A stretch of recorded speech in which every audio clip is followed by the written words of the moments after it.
You're listening to a Frequency Podcast Network production. Hey, it's Jordan.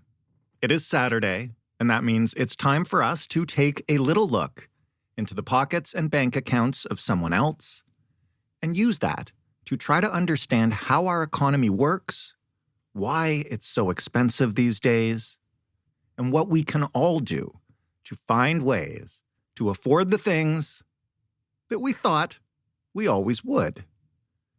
Welcome once again to In This Economy, our newest show debuting here every Saturday, or of course, if you want them as soon as they're ready, in its own feed, released every Thursday morning. Enjoy. They are asking me for $12,000, so they want me to pay back the entire amount of CERB that I received. That's Cara, a 69-year-old living in British Columbia. This summer, she received a letter from the Canada Revenue Agency informing her that she was ineligible for the Canada Emergency Relief Benefit, aka CERB, that she received in 2020. They say she has to pay it all back. So this $12,000 repayment is completely out of my budget. There's no way that I can pay this back in any shape or form.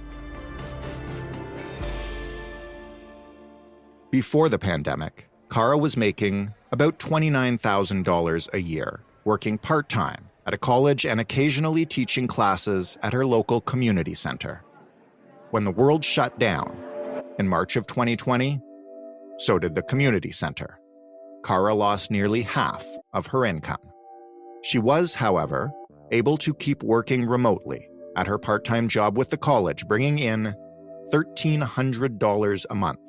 That amount covered her rent and a portion of her bills. It left nothing for utilities or for groceries. So when the government announced the CERB program, she decided to apply. I think it was more survival than anything. It was like I didn't really have a choice. I wouldn't be paying any of my utilities or buying food if I had to just rely on my part-time income. What choice did I have? There was just one problem. In order to qualify for CERB, you could not be making more than $1,000, either in employment or self-employment income. So when I saw that qualification, I thought, well, that's pretty weird, because what that means is if you make $999, you get $2,000 a month. But if you make $1,001, you get nothing. Despite that uncertainty, Cara started receiving the benefit, and she was able to pay her bills and buy groceries. I really only needed $1,000 a month to just keep my basic living. Whatever I didn't use, I just banked it, because I also knew that, it was obvious from the science that the pandemic wasn't going to go away in September.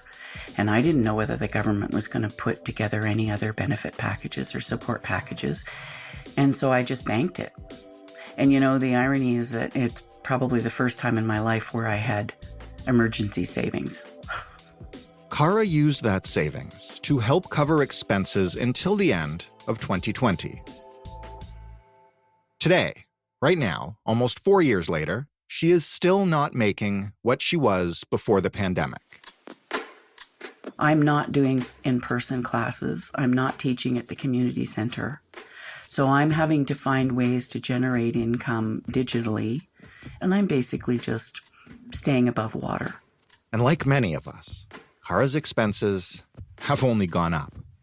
I'm at a point in my life where probably not going to be retiring as we think of retirement, but to have this burden, this financial burden hanging over me for the rest of my life, or to declare bankruptcy, which has its own effects, those are my choices. She applied for a reconsideration with the CRA, but she was denied. I have to wonder how good it is for our economy if a bunch of people go bankrupt. And how much does that impact them when a bankruptcy can affect whether you can rent, whether you can buy a car, and any number of other things. Not to mention the self-esteem issues. Like, it doesn't matter how many people say, oh, well, bankruptcy is not that bad and everything. But there's a level of shame there. Telling people that you have had to go bankrupt, there's still a stigma on that. So it's way more than just the financial stuff. It's the stress factor. It's the shame factor. And it's so wrong. Cara is not alone. There are hundreds of thousands, if not millions, of Canadians who are now required to pay back the pandemic benefits they received. So why now? What do we know about where this money went, who benefited, and now, who's paying the price? I'm Jordan Heath Rawlings, and you are listening to In This Economy, the show where we help you understand the systems that are creating your money problems, everything from grocery bills to mortgage renewals and everything that's more expensive now than it used to be. In every episode, I will talk to a listener who is facing a financial challenge like Cara, and then I'll talk to an expert or two who can explain the factors causing that problem and offer, if not perfect solutions, then pivots or options, things that you can try, things that might work, even in this economy. Let's rewind a few years here. You might remember this press conference. It happened in March of 2020. If you've lost your job because of COVID-19, whether you're full-time, contract, or self-employed, this new benefit will be there for you. If you're sick or quarantined, looking after someone sick, or at home taking care of your kids, it's there for you. And even if you're still employed but not receiving income because of this crisis, the CERB is there for you. Yep, that is Prime Minister Justin Trudeau addressing the nation from the steps of 24 Sussex Drive. At that point, everything was shut down. Everyone was scared, and we were all being asked to stay home to prevent further spread of the deadly COVID-19 virus. Their message was, we have your backs. We're not going to leave any Canadian behind. And they rolled out initially the CERB payments, Canada Emergency Relief Benefit, in record time. Elizabeth Mulholland is the Chief Executive Officer of Prosper Canada, a national charity dedicated to expanding economic opportunity for Canadians living in poverty. I asked her to come back with us to those first few months of the pandemic. Everybody was making it up as they went. So I think that's an important point to remember. And the government was very responsive to feedback from people who said, well, you're leaving out these groups, or, if you're delivering it this way, people aren't going to get it. We need to do more to make sure that people are getting the benefit. They really tried to respond in real time to all the feedback they were getting. But one of the byproducts of that responsiveness was the information was changing that citizens were receiving, that at times the information they were receiving was contradictory. It was coming from different sources in the government. It wasn't really aligned. So there was a certain level of confusion that necessarily accompanied that. What do you mean by that? Can you give me an example of the contradictory information? Yeah, I think the one example that stands out particularly is around self-employment income. And there was confusion about whether you needed to have $5,000 of net self-employment income or gross self-employment income in the preceding year to be eligible for CERB. And in fact, the government had different information out in different places on that. And it recognized that in retrospect. And it went back and said, okay, we'll accept anybody who had $5,000 in gross income, even though our intention was that it be net income. And they reimbursed people who had to pay back because of that. So that was a good example of where they recognized that there had been conflicting information and that they did the fair thing, which was to say, we're sorry that we gave you contradictory information. We understand that you applied in good faith. And so we're not going to hold you responsible. At the time that they were announcing it and there was confusion about who qualified, who didn't qualify, again, to your point, doing this at lightning speed. What did the government say about people who applied but weren't sure if they would qualify and, didn't have a lot of money and might be right around the threshold? I know they were asked questions like that. Yeah, I don't remember them saying much, honestly. It was kind of like, here's the form, fill it out. And if you're eligible, if you say you're eligible, we'll give you the money. And I think people were desperate, so they applied. And really the government's intention was to make sure that people were not destitute. And I think everybody agreed with that. for people with low incomes who applied, many of them were receiving provincial benefits, so welfare or disability support, or they may have been on federal benefits like the guaranteed income supplement for low-income seniors. And the ones who are on the provincial benefits, one of the policies governing those benefits is that recipients are expected to access every other source of income that's available to them.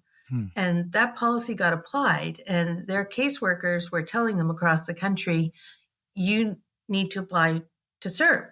And some of them would say, you need to apply to CERB if you think you're eligible. Others were saying, you need to apply to CERB, regardless of whether you think you're eligible or not. And in some cases, they even went so far as to say, you need to apply to CERB or we're cutting you off your provincial benefits. And these are the benefits that people use to pay the rent and put food on their table.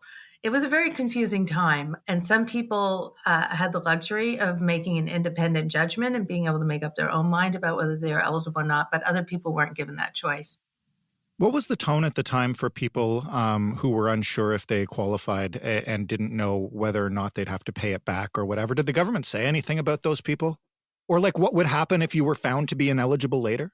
No, there wasn't a lot of discussion about that. The priority was on making sure that people knew about the benefits and really making sure that they got access to them. Totally. You know, I think you have to appreciate that we were in a crisis, that public officials were rolling out programs in real time at a speed that they had never been seen before.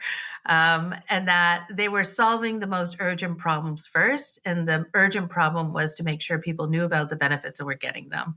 The problem was not at the time to think about the consequences down the road of what would come next in terms of people who mistakenly applied, in good faith or not, for the benefit and weren't actually eligible. When did that tone start to shift from just like, get the word out, get people applying, get money into their hands because this is a crisis, to, oh, we need to watch where this money's going and who's getting it and et cetera, et cetera? I think, honestly, it only shifted after the release of the Auditor General's report on CERB in December 2022. And the report was critical of the Canada Revenue Agency. It said that there had been an estimated $4.6 billion in overpayments through CERB and CRB, that CRA had not put in place an active and comprehensive verification program to determine whether people were eligible, and that it was being passive in recovery of funds that had been paid to ineligible people, in the sense that it was relying on Canadians to step forward and say, yes, I received this. I wasn't entitled to it, after they received a letter from CRA saying that we think you probably weren't eligible. And they were just relying on Canadians to step up and say, okay, here, I'll repay it. And in fact, half of that money was repaid. So, Canadians who had the means were stepping forward and saying, okay, I'll repay it here.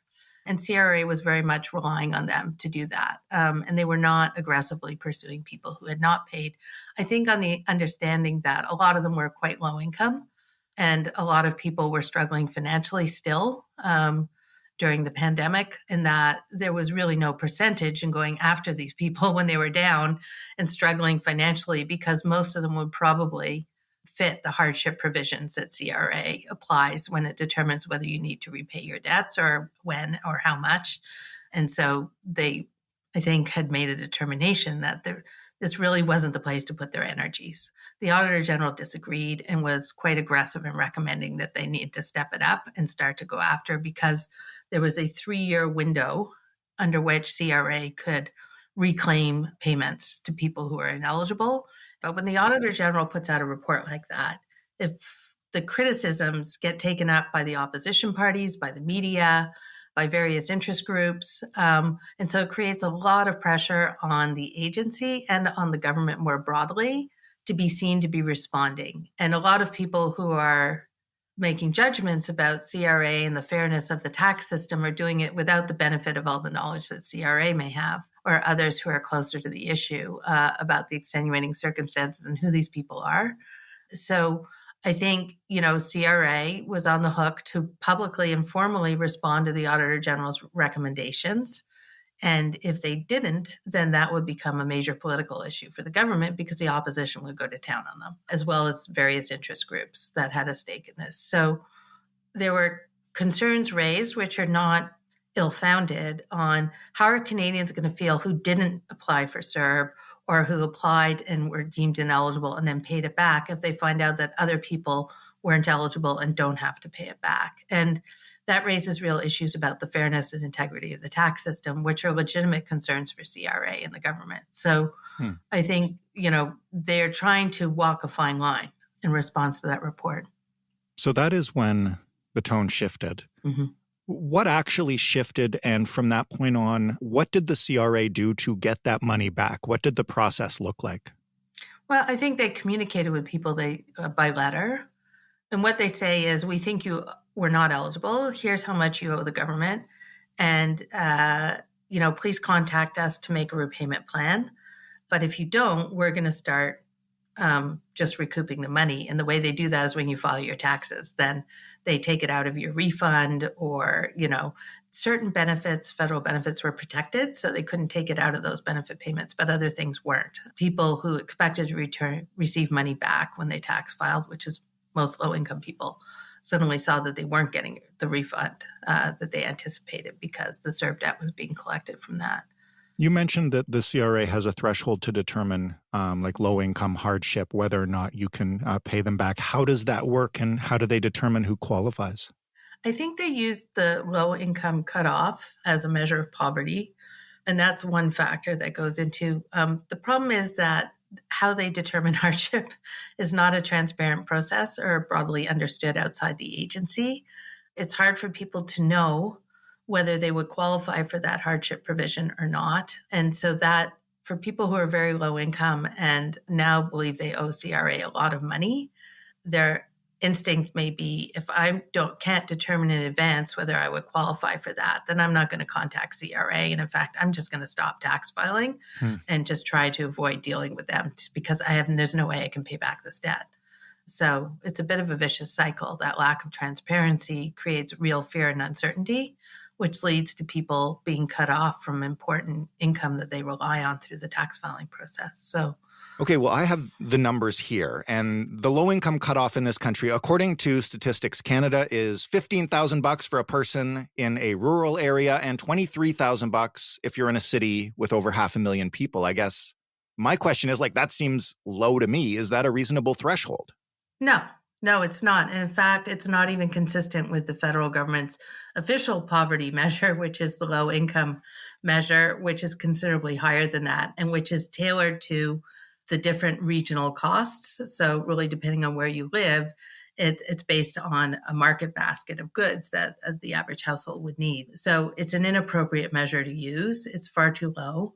And I don't think it's an adequate measure of hardship for people, and particularly in this moment when we know there's an affordability crisis on inflation and high interest rates, which really affect people who have debt, which is 50% of low-income people, mean that households are struggling like never before in our lifetimes to afford even the basics of day-to-day life. Well, our listener, Cara, has appealed a couple of times to the CRA, saying I legit cannot afford to pay it back. And they've denied those requests.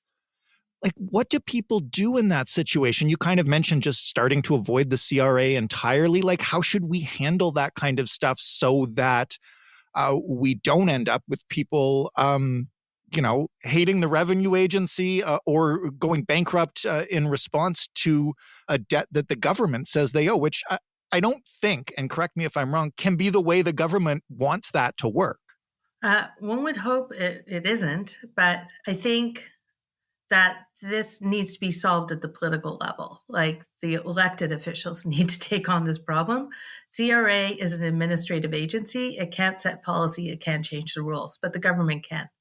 And I think it's up to the elected officials to understand that in this moment, the kind of debt that they're talking about is not manageable by many households, and that they should be not walking away from it, but saying that, we're going to use the market basket measure as a measure of hardship.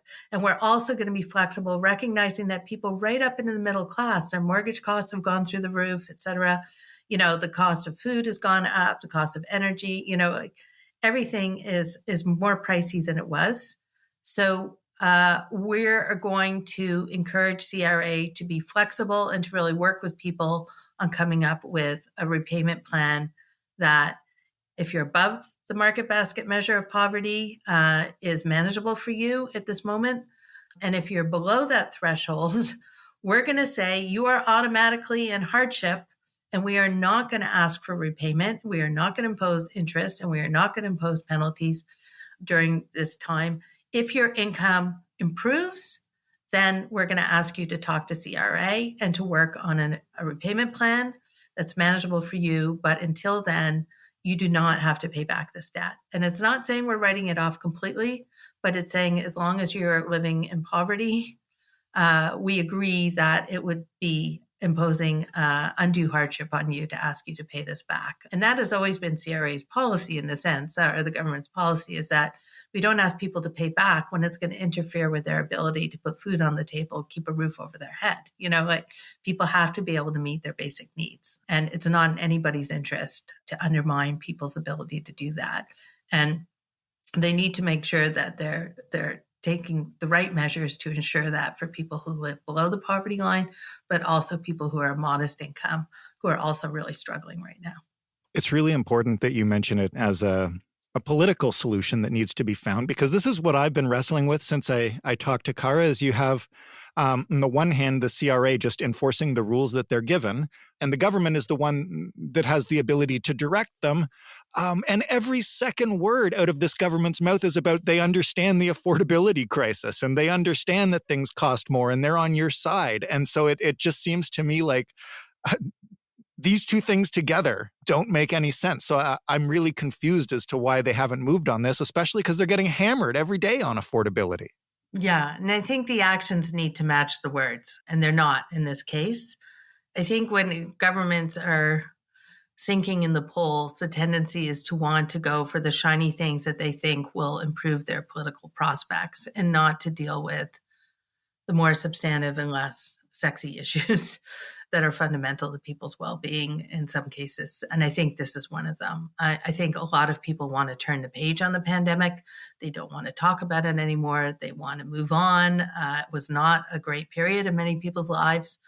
And so the government is focusing on other things. But I think, if there was one criticism I'd have for the government, it's that we always knew when CERB and CRB were rolled out that this reckoning would come and that it would be messy and there would be hardship and there would be problems. And they didn't spend the time once things became more normalized to put the effort into how are we going to manage this so that we're not upending people's lives or plunging them into financial crisis. And that's really what's happening. The consumer that you're talking to is one of hundreds of thousands who are really struggling financially now. And we know from our network of community partners who provide tax filing and benefit and financial help to people, and also from the credit counseling community, that they have never seen the level of financial crisis in their clients that they're seeing right now. So if people are going to be sliding inexorably towards this financial cliff, the government should really be looking at all the ways in which it can help people avoid and to stabilize financially and to start to rebuild their financial health. And that includes not chasing after people who have no money at all to pay back this debt. I think it's incumbent on those of us who have a voice to really raise the temperature on this issue and not to let people forget because we want to put the pandemic behind us, all the people who are still carrying the legacy and are just burdened by these terrible debts that are pulling them under financially. And I'm not sure there are many options for Cara except if it comes to it to get financial counseling and, if necessary, help from a licensed insolvency trustee. But I think the rest of us who do have a voice need to be turning up the temperature on this.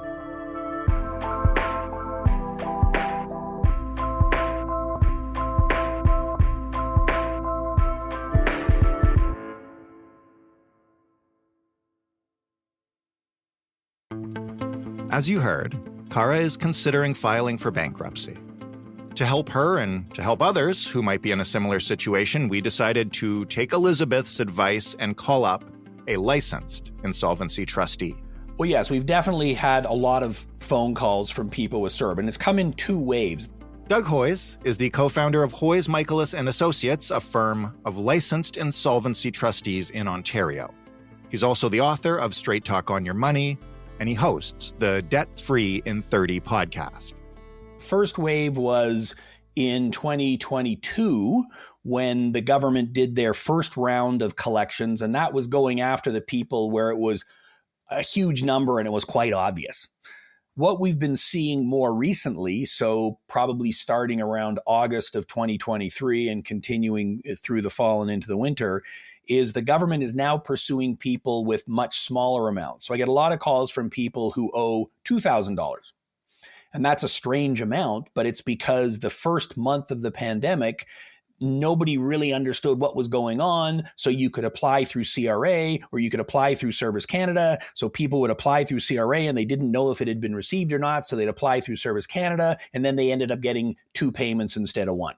Right. And then when they realized the mistake, they stopped doing it, or the government figured it out. But by that time they had received 2 payments. And of course, we're in the middle of a pandemic. I don't have the money to pay it back because I had to use it to pay rent. So those are a lot of the calls we're getting now, is from that second wave of people who have a relatively small amount owing. Maybe it's for $2,000 or $4,000. So yes, we're absolutely seeing it, and it is significant numbers.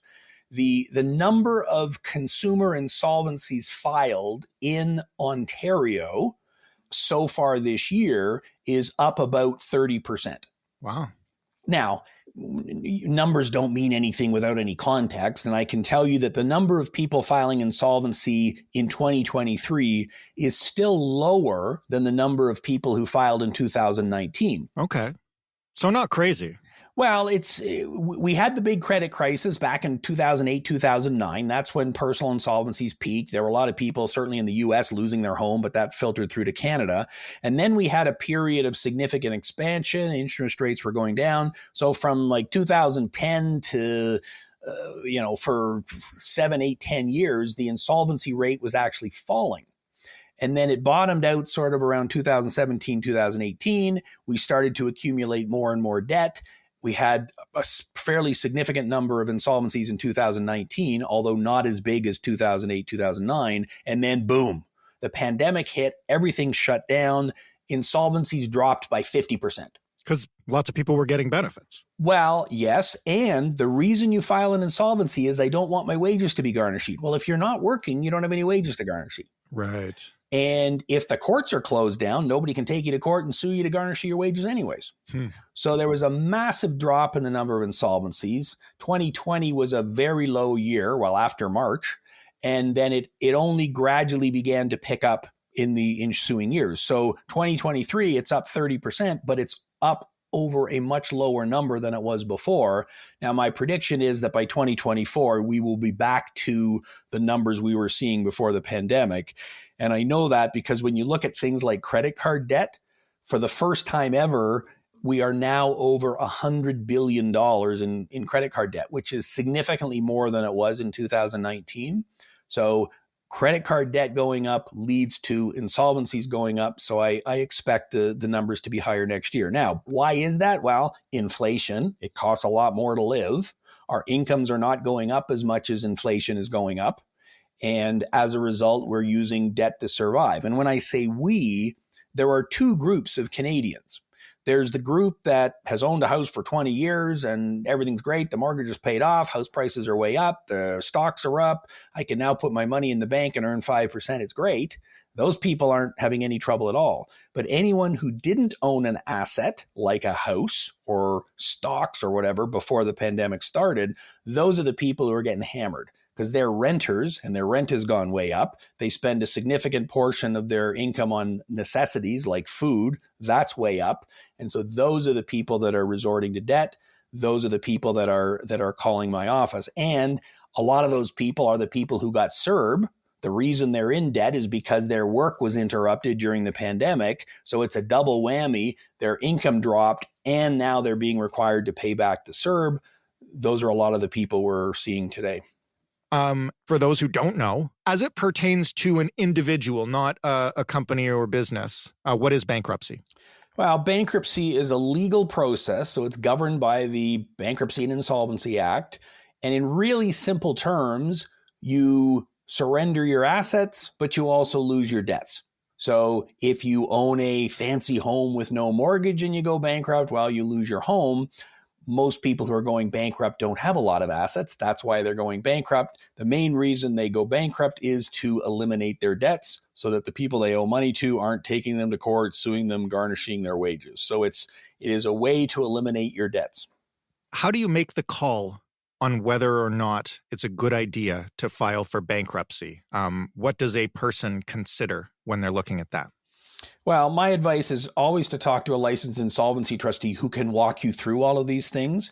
It's kind of like saying, how do I make the call whether I should get surgery or not? So when someone calls my office and I talk to them, I say, okay, well, walk me through your situation. What do you own? Do you have any assets?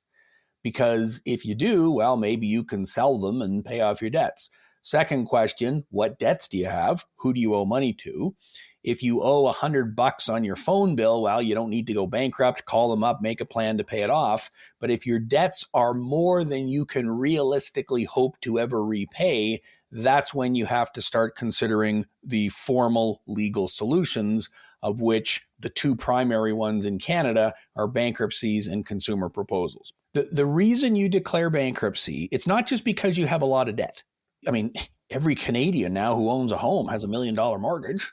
But they're not going bankrupt. They got a lot of debt. Right. You declare bankruptcy because you have more debt than you can ever repay, and you are worried that the creditors will take some